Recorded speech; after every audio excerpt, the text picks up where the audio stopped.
खास बुलेटिन देवभूमि। मैं हूं आपके साथ ऋतु तिवारी पोखरियाल। बुलेटिन की शुरुआत करेंगे। मुख्यमंत्री पुष्कर सिंह धामी ने नई दिल्ली में केंद्रीय वित्त मंत्री निर्मला सीतारमण से भेंट कर उत्तराखंड राज्य से संबंधित विषयों पर चर्चा की। मुख्यमंत्री ने केंद्रीय मंत्री से 100 बांध पेयजल परियोजनाओं के लिए 1774 करोड़ की धनराशि का वित्त पोषण भारत सरकार से विशेष सहायता के लिए अंतर्गत कराने का अनुरोध किया है। मुख्यमंत्री ने केंद्रीय वित्त मंत्री से उत्तराखंड की विशेष परिस्थितियों और सीमित वित्तीय संसाधनों को देखते हुए बाह्य सहायतित परियोजनाओं की ऋण राशि पर लगाई गई सीलिंग को हटाए जाने का भी अनुरोध किया है। आज मैं अभी वित्त मंत्री निर्मला सीतारमण जी से भेंट करने गया था, क्योंकि पिछले दिनों हमने उनसे अनुरोध किया था कि जो एक्सटेंडली एडेड प्रोजेक्ट्स हैं, बाह्य सहायतित जो योजनाएं हैं, उनको सीलिंग के बाद भी जो है आगे जारी किया जाए, उनको स्वीकृति प्रदान की जाए। तो उनसे बहुत सकारात्मक रूप से बात हुई है। उन्होंने कहा है कि सीलिंग के बाद भी अन्य प्रोजेक्टों को स्वीकृति प्रदान की जाएगी। और साथ ही सौंग बांध जो देहरादून में बनना है, उसके बनने से देहरादून के अगले 50 सालों के लिए जो पानी की समस्या है उसका समाधान हो जाएगा। तो उन्होंने उसको भी कहा है कि जल्दी से जल्दी जो है उसको स्वीकृति प्रदान करेंगे। और महा 2020 से पहले के जो भी प्रोजेक्ट हैं जो हमारे उत्तराखंड में पहले से स्वीकृत हुए हैं लेकिन चालू नहीं हो पाए हैं, उनको रीवैलिडेट करके उनका पुनः आगमन करने के पश्चात वित्त मंत्रालय। तो अलग अलग विकास परियोजनाओं को लेकर चर्चा की गई। पीयूष तिवारी हमारे संवाददाता दिल्ली से जुड़ चुके हैं। पीयूष, लगातार पुष्कर सिंह धामी इस वक्त दिल्ली में मौजूद हैं। तमाम केंद्रीय मंत्रियों से मुलाकात उनकी रही और इस दौरान वित्त मंत्री सीतारमण से भी वो मिले और कई सारी परियोजनाओं को लेकर चर्चा की गई। बिल्कुल, हम बात करें तो उत्तराखंड के मुख्यमंत्री पुष्कर सिंह धामी के आज दिल्ली दौरे का तीसरा दिन है। इस दौरान उन्होंने तमाम केंद्रीय मंत्रियों से मुलाकात की और अभी भी मुलाकात करने का जो सिलसिला है वो कहीं कहीं जारी है। आज उन्होंने वित्त मंत्री निर्मला सीतारमण से बात की है और जो केंद्र सरकार की जो योजनाएं हैं जो वित्त मंत्रालय से संबंधित है उससे रिलेटेड जो चर्चा है वो कहीं न कहीं हुई है। करीब आधे घंटे तक ये मुलाकात चली है और इस मुलाकात में तमाम उत्तराखंड की आने वाली खासतौर पर जो परियोजनाएं हैं वित्त मंत्रालय से जुड़ी हुई करीब 1774 करोड़ रुपए की भी मांग कहीं न कहीं उत्तराखंड के मुख्यमंत्री पुष्कर सिंह धामी की ओर से की गई है। और एक तरीके से वित्त मंत्रालय की ओर से आश्वासन दिया गया है, वित्त मंत्री निर्मला सीतारमण से आश्वासन दिया गया है कि कहीं न कहीं वो इस पर विचार करेंगे। और जिस तरीके से उत्तराखंड का विकास हो रहा है, कहीं न कहीं केंद्र सरकार का काफी महत्वपूर्ण योगदान रहा है और केंद्र और राज्य सरकार किस तरीके से समन्वय बनाकर काम कर रही है। आपने देखा कि इससे पहले रक्षा मंत्री राजनाथ सिंह से मुलाकात हुई उत्तराखंड के मुख्यमंत्री पुष्कर सिंह धामी की। चूंकि ये दिल्ली दौरा भी उत्तराखंड के मुख्यमंत्री पुष्कर सिंह धामी का काफी महत्वपूर्ण माना जा रहा है और अभी भी आज भी चूंकि वो दिल्ली रहेंगे तो कयास लगाया जा रहा है कि आज भी वरिष्ठ नेताओं से मुलाकात कर सकते हैं। इसमें सबसे बड़ा नाम प्रधानमंत्री नरेंद्र मोदी का है। संभवतः उनसे भी मुलाकात हो सकती है। हालांकि आधिकारिक रूप से किसी भी तरीके से जानकारी नहीं दी गई है, लेकिन ये बताया जा रहा है कि प्रधानमंत्री से जब मुलाकात होगी तो संभवतः यूसीसी को लेकर कहीं न कहीं चर्चा हो सकती है। इस तरीके से यूसीसी को लेकर उत्तराखंड सरकार काम कर रही है। 5 सदस्यीय कमेटी बनाई गई थी सुप्रीम कोर्ट की पूर्व न्यायाधीश रंजना प्रकाश देसाई के नेतृत्व में और कमेटी ने ड्राफ्ट तैयार कर लिया है और राज्य सरकार को जल्दी ड्राफ्ट सौंपेगी। ऐसे में दिल्ली दौरा उत्तराखंड के मुख्यमंत्री पुष्कर सिंह धामी का काफी महत्वपूर्ण माना जा रहा है। इस दौरान उन्होंने तमाम सारे केंद्रीय मंत्रियों से मुलाकात की है और संबंधित मंत्रालय जिन मंत्रालय के मंत्रियों से उनकी मुलाकात हुई है और उत्तराखंड में जो परियोजनाएं चल रही है उसको किस तरीके से और रफ्तार दिया जा सके उसको लेकर कहीं न कहीं चर्चा हुई है। ठीक है पीयूष, आप बहुत शुक्रिया इस जानकारी को देने के लिए। खबरों में आगे बढ़ेंगे। उत्तराखंड समान नागरिक संहिता का ड्राफ्ट तैयार करने वाला देश का पहला राज्य बन गया है। इसके लिए समिति को 2.5 लाख से अधिक ऑनलाइन और ऑफलाइन सुझाव प्राप्त हुए। मुख्यमंत्री पुष्कर सिंह धामी का कहना है कि यूसीसी पर काम उत्तराखंड ने शुरू किया है और अब देश के अन्य राज्य भी इस पर बढ़ रहे हैं। तो पूरे देश के लोगों ने यूसीसी पर अपनी राय रखी है। पीएम मोदी के नेतृत्व में तेजी से काम हो रहा है।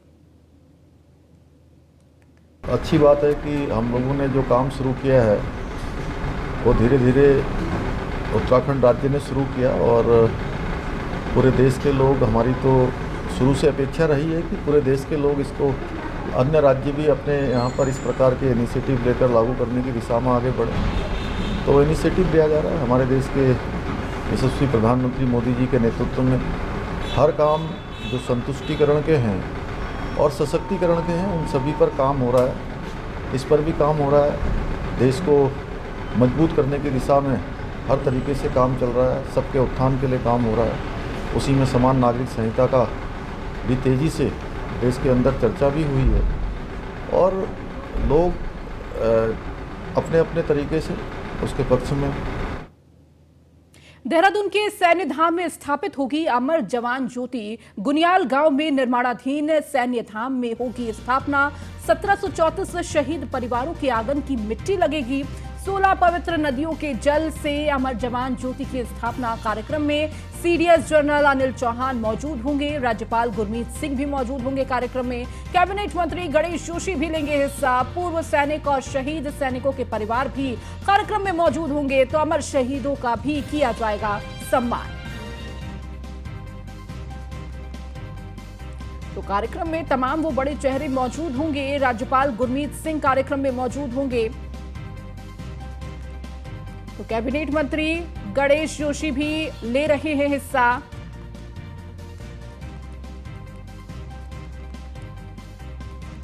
तो देहरादून के सैन्य धाम में स्थापित होगी अमर जवान ज्योति। गुनियाल गांव में निर्माणाधीन सैन्य धाम में स्थापना होगी। 1734 शहीद परिवारों के आंगन की मिट्टी लगेगी। और अधिक जानकारी के साथ ब्यूरो चीफ सुदीप जैन हमारे साथ जुड़ चुके हैं। सुदीप, इस पूरे कार्यक्रम को लेकर अभी क्या जानकारी मिल रही है? उत्तराखंड के लिए ये बहुत बड़ा दिन है जब अमर जवान ज्योति की स्थापना की जा रही है। सुदीप, राजधानी देहरादून में सैन्य धाम का निर्माण हो रहा है। ये सैन्य धाम देहरादून के गुनियाल गांव में बन रहा है, जिसके लिए प्रदेश के विभिन्न स्थानों से, राज्यों से पवित्र जल देहरादून पहुंच गया है। और घंटाघर में जल संग्रहण के साथ ही 3 जुलाई को जो अमर ज्योत जवान का निर्माण कार्य शुरू हो रहा है, इसके लिए गवर्नर और कैबिनेट मंत्री गणेश जोशी समेत कई लोग इस कार्यक्रम में मौजूद रहे जी। इस प्रोजेक्ट में महत्वपूर्ण बात यह है कि प्रधानमंत्री नरेंद्र मोदी ने कहा था कि सैन्य धाम उत्तराखंड का 5वां धाम है और 1734 जो शहीद परिवार हुए उनके घरों के आंगन की मिट्टी देहरादून लाई गई है। ये मिट्टी इस निर्माण की नींव में भी रखी जाएगी ताकि एक बड़ा संदेश जा सके। और 16 नदियों का पवित्र जल भी इसमें छिड़का जा रहा है, इस्तेमाल किया जा रहा है प्रतीकात्मक रूप से, ताकि एक बड़ा संदेश राष्ट्र स्तर पर राष्ट्र का, भारतीयता का और सैन्य जवानों और जो देश के रक्षक हैं उनके प्रति एक श्रद्धा सुमन का भाव प्रस्तुत किया जा सके। ठीक है सुदीप, बहुत शुक्रिया। लगातार आप जुड़े रहिए और भी खबरों पर आपसे अपडेट लेंगे। देहरादून से बड़ी खबर आपको दे दें। नरेंद्रनगर के औद्योगिक क्षेत्र में मूलभूत सुविधाओं की कमी पर भड़के मंत्री। देहरादून के प्रभारी मंत्री सुबोध उनियाल ने लगाई अफसरों की क्लास। सिडकुल और पीडब्ल्यूडी के अफसरों की सुबोध उनियाल ने क्लास लगाई। उद्योगों से मेंटेनेंस चार्ज लेने के बावजूद सुविधा नहीं दे रहा सिडकुल। 1 हफ्ते में सुविधाओं को दुरुस्त करने के लिए प्रस्ताव देने के निर्देश दिए हैं। सिडकुल के एमडी रोहित मीणा रहे सुबोध उनियाल की बैठक से नदारद। और अधिक जानकारी के साथ हमारे विशेष संवाददाता सुदीप जैन लगातार जुड़े हुए हैं। सुदीप, नरेंद्रनगर के औद्योगिक क्षेत्र में मूलभूत सुविधाएं जिस तरह से देखने को मिली ये उपलब्ध नहीं है और इसी को लेकर कहीं ना कहीं भड़कते नजर आए सुबोध उनियाल। जी बिल्कुल, देखिए आज मंथन सभागार में कैबिनेट मंत्री की समीक्षा बैठक जब इस निर्माण को लेकर हो रही थी तो वहां बड़ा हास्यास्पद नजारा हुआ। कई अधिकारियों के पास जानकारी नहीं थी, तो सिडकुल और सीडा, सिडकुल एजेंसी होती है और सीडा निर्माण कार्य करती है, इनमें बड़े डिफरेंस दिखे। इस पर कैबिनेट मंत्री ने घोर आपत्ति और नाराजगी व्यक्त की है कि आप में आपसी तालमेल, आपसी कोऑर्डिनेशन नहीं है। महीनों से काम लटक रहा है। सिडकुल की कार्य प्रणाली पर तो उन्होंने बहुत ज्यादा नाराजगी व्यक्त की और वहां के जीएम और जिम्मेदार अधिकारियों को जमकर फटकारा है। अब कैबिनेट मंत्री सुबोध उनियाल ने निर्देश दिए हैं कि अगले 15 दिन के अंदर पूरा प्लान लेके आइए। महत्वपूर्ण बात यह है कि इस बैठक में उद्योगपति भी, बिजनेसमैन भी मौजूद थे, जो लगातार बता रहे थे कि किस प्रकार से उन्हें टरकाया जाता है, टाला जाता है। इससे मंत्री और भी नाराज हो गए। एक बड़े इंडस्ट्रियल एरिया के रूप में नरेंद्रनगर का निकट की भूमि को डेवलप किया जा रहा है और 2 महीने बाद जो नए एंटरप्रेन्योर्स हैं उनके लिए भी एक स्थान तैयार होगा, क्योंकि राज्य सरकार की प्रतिबद्धता है कि वो प्रत्येक व्यक्ति को रोजगार देगी, प्रत्येक हाथ को काम देगी। इसलिए सरकारी रोजगार ही नहीं, निजी रोजगार को भी आगे बढ़ाना होगा। अब कैबिनेट मंत्री सुबोध उनियाल बैठक से निकल चुके हैं, परंतु उनके तेवर सीधे तौर पर बताते हैं कि वो बेहद नाराज हैं सरकारी कामकाज से। ठीक है सुदीप, बहुत शुक्रिया इस जानकारी को देने के लिए। मुख्यमंत्री पुष्कर सिंह धामी के सचिव और गढ़वाल के नए कमिश्नर विजय शंकर पांडे के कार्यभार ग्रहण कर लिया है। न्यूज वन इंडिया के ब्यूरो चीफ सुदीप जैन से खास बातचीत करते हुए विजय शंकर पांडे ने कहा कि राज्य में जारी चारधाम यात्रा के साथ ही कांवड़ यात्रा और राज्य व केंद्र सरकार की महत्वपूर्ण योजनाओं पर उनका विशेष फोकस होगा। समय समय पर तहसील से आने वाली भ्रष्टाचार की शिकायतों पर वह जल्द ही जिलाधिकारियों की बैठक लेने वाले हैं। स्टाफ की कमी का बहाना नहीं चलेगा और यह सुनिश्चित किया जाएगा कि तहसील में किसी भी व्यक्ति का उत्पीड़न ना हो। विनय शंकर पांडे का कहना है कि मुख्यमंत्री पुष्कर सिंह धामी के सरलीकरण, समाधान और निस्तारण के मंत्र पर तेजी से आगे बढ़ना है। सरकार ने senior IAS officer Vinay Shankar Pandey ji को कमिश्नर गढ़वाल का भी चार्ज दिया है और आज उन्होंने अपना कार्यभार ग्रहण कर लिया है। वो 7 जिलों के टॉप बॉस भी होंगे क्योंकि कमिश्नर होंगे। सर, सबसे पहले तो बहुत बहुत बधाई आपको। क्या सर प्राथमिकताएं होने जा रही हैं? Thank you.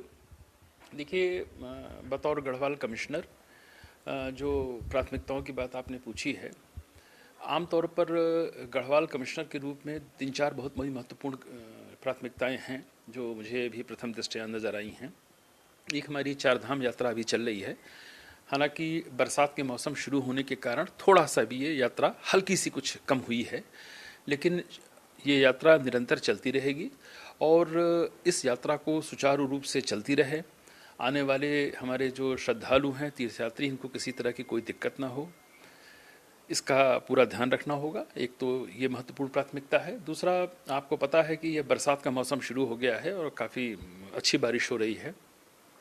आमतौर पर बारिश के मौसम में आपदा की घटनाएं आती हैं, कहीं रोड बंद हो रही है, कहीं लैंडस्लाइड हो रही है। ऐसी स्थिति में अगर सड़कें बंद होती हैं तो यह सुनिश्चित करना कि सड़कें तत्काल खुलें। अगर सड़कें नहीं खुली हैं, कोई मेडिकल इमरजेंसी है, तो लोगों को, डॉक्टरों को वहाँ तक पहुँचाना या पेशेंट को वहाँ से कहीं अन्यत्र स्थान पर ले जाना, ये सभी चीज़ें हैं जिस पर भी एक हमारे प्राथमिकताओं में से है। 4 तारीख से हरिद्वार में एक कांवड़ यात्रा प्रारंभ हो रही है और आपको पता है कि कांवड़ यात्रा बड़ी ही चुनौतीपूर्ण होती है और पिछले वर्ष भी लगभग 4 करोड़ के लगभग हमारे शिव भक्त आए थे। यह यात्रा भी सुंदर ढंग से हो, निर्विघ्न ढंग से संपन्न हो और आने वाले कांवड़ियों को एक अच्छा अनुभव यहाँ से मिले, ये भी एक महत्वपूर्ण प्राथमिकताओं में से है। ये तो वो प्राथमिकताएं हैं जो हम लोगों के एक डेली रूटीन की हैं, जिसको कि हमें प्रतिदिन देखना है। सबसे महत्वपूर्ण है कि जो भारत सरकार की और माननीय मुख्यमंत्री जी की जो फ्लैगशिप स्कीम्स हैं प्रदेश सरकार की और कुछ माननीय मुख्यमंत्री जी द्वारा जो घोषणाएं की गई हैं, इनका सफल ढंग से क्रियान्वयन हो और जैसा माननीय मुख्यमंत्री जी का है, सरलीकरण, समाधान और संतुष्टि, उनके जो सूत्र हैं वो जन जन तक पहुँचे। भ्रष्टाचार मुक्त प्रशासन हो और हर व्यक्ति को सुलभ न्याय मिले, सस्ता न्याय मिले, प्रशासन उनके द्वार पर हो। माननीय मुख्यमंत्री जी लगातार इस चीज़ को जोर देकर कहते हैं कि हमारी जनता देवतुल्य है और उसे किसी भी प्रकार के कष्ट का सामना नहीं करना चाहिए। इन सब पर हम लोग ध्यान देंगे। कल आपने एक और टास्क बहुत आसानी से कर लिया और कोई अधिकारी एक नाराज थे, अब उन्होंने हालांकि चार्ज ले लिया।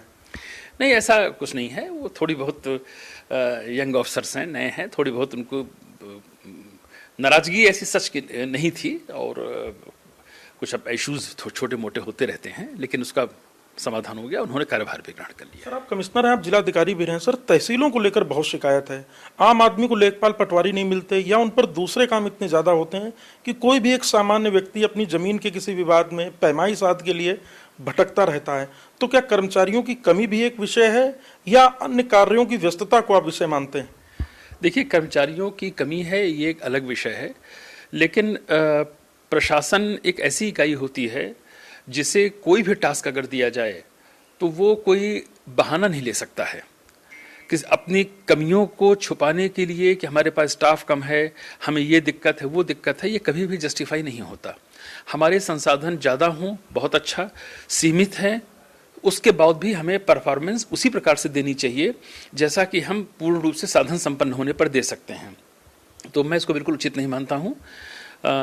संसाधन पर्याप्त हैं प्रदेश में, ठीक है। अगर कहीं स्टाफ की कमी है, उनकी चयन प्रक्रिया चल भी रही है, शीघ्र ही वो भी पूरी होगी, लेकिन उसके आधार पर हमारी आम जनता को कोई दिक्कत हो, ये बिल्कुल बर्दाश्त योग्य नहीं है और न इसको टॉलरेट किया जाएगा। और ये आने वाले समय में मैं सभी डीएम्स के साथ, सीडीओस के साथ इस पर विस्तृत चर्चा भी करूँगा। किसी भी पब्लिक को किसी भी सरकारी दफ्तर में किसी भी प्रकार के शोषण का शिकार नहीं होने देना है, यह सुनिश्चित किया जाएगा। और यदि इसमें कोई संलिप्त पाया जाएगा तो उसके विरुद्ध कठोर कार्रवाई होगी। आपको पता है कि माननीय मुख्यमंत्री जी ने 1064 का एक बहुत ही ज़बरदस्त अभियान चलाया है। सभी सरकारी दफ्तरों में विजिलेंस के जो कॉन्टैक्ट नंबर हैं, बोर्ड्स लगाए जा रहे हैं, और अगर कोई इस प्रकार की हिला हवाली करेगा या किसी तरह का भ्रष्टाचार में लिप्त होगा तो कठोर कार्रवाई उसके विरुद्ध होगी। तो आप थे विनय शंकर पांडे, जिन्होंने बहुत दो टूक कहा है कि सरकार की जन कल्याणकारी योजनाओं को जन जन तक समय तक पहुंचाना है और तहसीलों के सिस्टम को और बेहतर करना उनकी प्राथमिकता होगी। भ्रष्टाचार पर जीरो टॉलरेंस की नीति जारी रहेगी। कैमरा सहयोगी अंजीत के साथ सुदीप जैन, न्यूज़ 1 इंडिया, देहरादून। चंपावत जनपद में सूखीढांग क्षेत्र के ग्राम धूरा में गुलदार ने एक महिला को निवाला बनाया। बताया जा रहा है कि चंद्रावती देवी मवेशियों के लिए चारा पत्ती लेने जंगल गई थी और तभी घात लगाए गुलदार ने हमला कर दिया। गुलदार महिला को खींचकर जंगल से अंदर ले गया। सूचना पाकर मौके पर पहुंची वन विभाग की टीम ने काफी मशक्कत के बाद शव को बरामद कर पोस्टमार्टम के लिए भेजा है। तो वहीं ग्रामीणों का कहना है कि क्षेत्र में लंबे समय से गुलदार दिखाई दे रहा था, जिसके बाद से वन विभाग के अधिकारियों को अवगत करा दिया गया। इसके बावजूद ठोस कदम नहीं उठाए गए। वहीं घटना से ग्रामीणों ने वन विभाग के खिलाफ गुस्सा है। डीएफओ आरसी कांडपाल ने बताया कि पूर्व में भी क्षेत्र में गुलदार को देखे जाने की सूचना मिल रही थी। विभाग के द्वारा समय समय पर क्षेत्र में गश्त लगाए जाने के साथ अन्य कदम भी उठाए गए हैं। हमारा हाईवे है, उस पर कई घटनाएं हुई थी बीच में, तो हमारा स्टाफ जो है लगातार रात्रि गश्त कर रहा है और वहाँ पे कैमरा ट्रैप भी लगाए गए हैं, बिजली भी लगाए गए हैं। और जैसे गांव में भी अगर इस तरह की घटनाएं होती हैं तो अब उसमें भी हमारा स्टाफ जाता है। और अभी जो घटना हुई है यहाँ पे, जिसमें एक महिला की अभी मृत्यु हुई है, तो उसमें भी अब हमारा जो भी मुआवजे का इनको प्रावधान है उस अनुसार मुआवजा दिया जाएगा। और इसके बाद हमारा स्टाफ कल से वहाँ पे लगातार गश्त करेगा और वहाँ पे जो भी कैमरे लगाने हैं, बिजली लगाने हैं, वो कार्रवाई की जाएगी, जिससे कि अगर कोई भी इस तरह का जानवर वहाँ घूम रहा है तो उसका हम लोग लोकेशन पता कर सकें। और उसके बाद अगर वो पिछड़े में आ जाएगा तो और अचानक ही गुलदार आया, उसने अचानक ही झपटा मार दिया और बिल्कुल ऐसे धड़ से सर अलग कर रखा था। और जब हम गए तो ऊपर हमने देखा कि जहाँ पर उसने पकड़ा होगा वहाँ पर कुछ खून के निशान देखे और सिर का कपड़ा था, उसके नीचे धोती छूटी हुई थी। उसी हिसाब से हम गए तो नीचे, बहुत नीचे, कम से कम 100 मीटर नीचे ले गया था। तो कहना चाह रहे हैं कि जैसे भी होता है इसको पकड़ो और हमें सुरक्षा दो। अब खबर पौड़ी से है। पौड़ी के बैंगवाड़ी गांव में साल 2021 के मई महीने में बादल फटा था, जिससे काफी तबाही मची थी। इस आपदा को 2 साल बीत गए हैं, लेकिन आज भी आपदा के जख्म हरे हैं। आज भी गांव में पैदल मार्ग, पेयजल लाइन क्षतिग्रस्त हालत में है, जिसे दुरुस्त करने की मांग ग्रामीण कर रहे हैं। बैंगवाड़ी गांव की ग्राम प्रधान मधु कुशाला ने बताया कि आपदा के दौरान जिला प्रशासन की ओर से पैदल मार्ग, पेयजल लाइन आदि को ठीक करने को लेकर तमाम दावे किए गए थे, लेकिन 2 साल से ज्यादा समय बीत चुका है। इसके बाद भी गांव में कुछ नहीं बदला है। वहीं मुख्य मार्ग पर सब्जी की दुकान लगाकर अपना और अपने परिवार का पालन पोषण करने वाला दिव्यांग संजय भी बरसात के मौसम में डरा सहमा सा है। उन्होंने कहा कि बरसात के मौसम में उबड़ खाबड़ रास्ते में चलने में उन्हें दिक्कत होती है, जिसके कारण बरसात में उन्हें अपनी दुकान बंद करनी पड़ती है। इस संबंध में जो बैंगवाड़ी विलेज का आप मैटर बता रहे हैं और 2021 की आपदा है, तो मैं सबसे पहले दिखाने की कोशिश करूंगा कि एसडीएमएफ में इसमें अगर कोई पैसे सैंक्शन किए गए हैं या एसडीआरएफ, नॉन एसडीआरएफ के जो फंड्स हमारे पास अवेलेबल रहते हैं, और अगर ये नहीं किया गया है तो तत्काल इसके जो भी प्रस्ताव या आगणन बनाए जाने हैं वो बनाते हुए एसडीएमएफ में पैसा सैंक्शन करवाने का प्रयास किया जाए। रास्ते तो मुझे आने जाने में बच्चों की, और मेरे माँ बाप भी बूढ़े हैं, पापा उनकी हार्ट पेशेंट है, वो उन्हें आने जाने में भी दिक्कत है, जैसे कहीं इधर उधर जाना हो। और बाकी अपने जानवर वानवर हमें ले जाने की भी दिक्कत, मेरी खुद की, मैं विकलांग आदमी हूँ, मेरे खुद की दिक्कत है। 2030 मई को 2021 में यहाँ बादल फटा था और काफ़ी नुकसान यहाँ पे जो रहने वाले लोग हैं उनको हुआ था। हमारी एक गौशाला तो बिल्कुल क्षतिग्रस्त हो गई थी और एक गौशाला उसमें भी काफ़ी पत्थर वगैरह आ गए थे। लेकिन 2 साल बीत जाने के बाद भी अभी तक यहाँ पे कोई कार्रवाई नहीं हुई है, या जो हमारा पुराना रास्ता था वो रास्ता भी क्षतिग्रस्त है। यहाँ पे हमारे कुछ लोग ऐसे हैं कि एक लड़का भी है हमारा जो विकलांग है और बेरोजगारी के कारण वो अपनी दुकान वहाँ पे चलाता है। मसूरी क्षेत्र में 7 करोड़ की लागत से मसूरी मॉल रोड के पुनर्निर्माण और सौंदर्यीकरण का काम किया जा रहा है। काम में हो रही देरी और कार्य की गुणवत्ता को लेकर लगातार लोग सवाल खड़े कर रहे हैं। अब पूर्व विधायक जोत सिंह गुंसोला ने सवाल खड़े किए हैं। साथ ही उन्होंने विकास योजना की डिटेल और प्रोजेक्ट रिपोर्ट को सार्वजनिक करने की मांग उठाई है ताकि लोगों को पता चल सके कि कार्य कैसे हो रहा है। वहीं मसूरी आए पर्यटकों ने कहा है कि मसूरी मॉल रोड में अनियोजित तरीके से हो रहे के कारण वह कई घंटों तक जाम में फंसे रहे। साथ ही जगह जगह गंदगी और का अंबार लगा हुआ है। उन्होंने कहा कि मसूरी में अव्यवस्थाओं का आलम है, जिससे मसूरी की छवि देश में नहीं बल्कि विदेशों में भी खराब हो रही है।